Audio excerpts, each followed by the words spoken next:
Kembali di Kompas Siang, Saudara. Debat perdana Pilkada Jakarta akan digelar Minggu 6 Oktober 2024 mengangkat tema sumber daya manusia dan transformasi Jakarta menjadi kota global. Ketiga calon gubernur mengaku siap adu gagasan dalam debat yang menjadi salah satu momentum untuk memikat hati pemilih di tengah singkatnya waktu kampanye. Tiga pasangan calon gubernur yang berlaga di Jakarta bakal adu gagasan dalam debat perdana yang digelar Minggu 6 Oktober 2024. Debat yang digelar di G-Expo Kemayoran Jakarta jam 7 malam akan mengangkat tema sumber daya manusia dan transformasi Jakarta menjadi kota global. Untuk temanya sendiri, debat pertama ini kami akan mengangkat tema mengenai penguatan sumber daya manusia dan transformasi Jakarta menjadi kota global. Nah, ini nanti kaitannya dengan bagaimana visi-visi pasangan calon untuk mengembangkan Jakarta 5 tahun ke depan, di mana sudah tidak menjadi lagi ibu kota, namun visinya adalah menjadi kota global. Calon gubernur Jakarta nomor urut 1, Ridwan Kamil misalnya, RK mengaku punya pengalaman debat saat maju di pemilihan wali kota Bandung dan Pilgub Jawa Barat. RK juga mengaku akan fokus meyakinkan pemilih Jakarta soal program dalam debat nanti. Perlu dilatih lebih kepada dalam waktu yang pendek, gimana caranya pesan diterima dengan semaksimal mungkin. Gitu ya. Semoga tidak ada demam panggung, tapi insya Allah siap.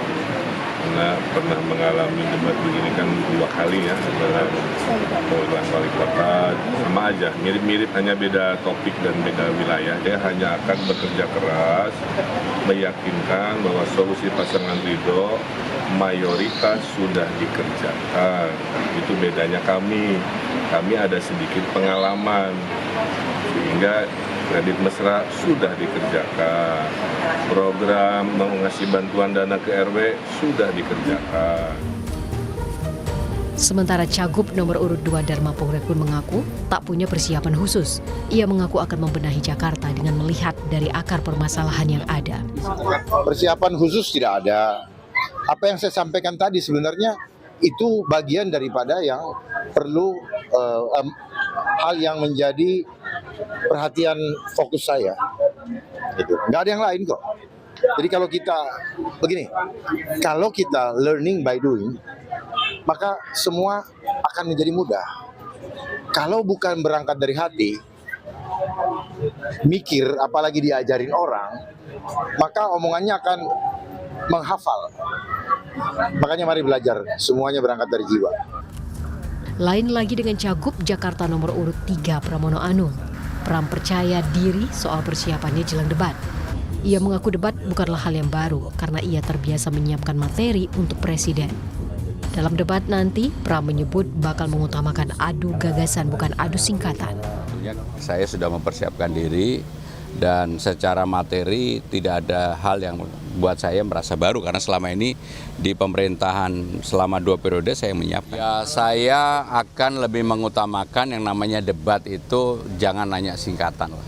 Karena bagaimanapun kalau cuma nanya singkatan ya nggak semua orang pasti hafal akan singkatan itu gitu ya. Yang namanya singkatan juga bisa dibuat-buat. Jadi lebih baik substansinya, gagasannya, idenya, bagaimana cara penyelesaiannya. Itu lebih substansi. Direktur Eksekutif Indikator Politik Indonesia, Burhanuddin Muhtadi menyebut debat bisa jadi momentum bagi pasangan calon yang menaikkan elektabilitas. Burhan juga menilai debat Pilgub Jakarta juga punya dampak yang lebih besar jika dibandingkan dengan debat Pilgub daerah lainnya. Kalau main aman, menurut saya mungkin tepat buat calon seperti Ridwan Kamil ya. Karena beliau elektabilitasnya masih di peringkat pertama. Tetapi untuk Mas Pram yang masih tertinggal, apalagi Dharma Pongrekun, justru harus lebih aktif dalam menjemput bola, terutama isu-isu yang akan diangkat dalam debat nanti. Ya. Nah, sementara Kang Ridwan sendiri kan elektabilitasnya juga tidak cukup aman untuk menang 1 putaran. Jangan lupa loh ya, debat pilkada di DKI Jakarta itu untuk menang 1 putaran minimal 50%. 50%, oke. Nah, kalau misalnya melihat angka-angka sekarang itu kan bisa orang bisa tidak. Dan kalau misalnya tren elektabilitas Mas Pram terus naik, itu kabar buruk juga buat Ridwan Kamil. Dan karenanya debat menjadi penentu.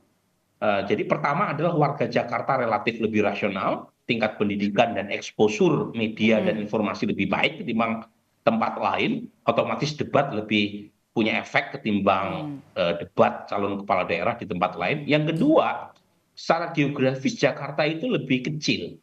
Jadi kalau misalnya kampanye, canvassing, reach out the voters, itu efeknya lebih terasa ketimbang misalnya kampanye di Jawa Tengah, Jawa Timur, apalagi di provinsi-provinsi yang luas geografis dan sulit seperti di Papua. Debat perdana akan digelar Minggu 6 Oktober. Ketiga pasangan akan berdebat dengan total durasi 150 menit dan terbagi dalam 6 segmen. Nantinya debat akan menghadirkan 7 panelis yang akan memperdalam gagasan berdasarkan tema debat. Debat jadi salah satu momentum bagi ketiga paslon untuk memikat hati pemilih di tengah singkatnya waktu kampanye yang berlangsung selama 75 hari. Tim Liputan Kompas TV.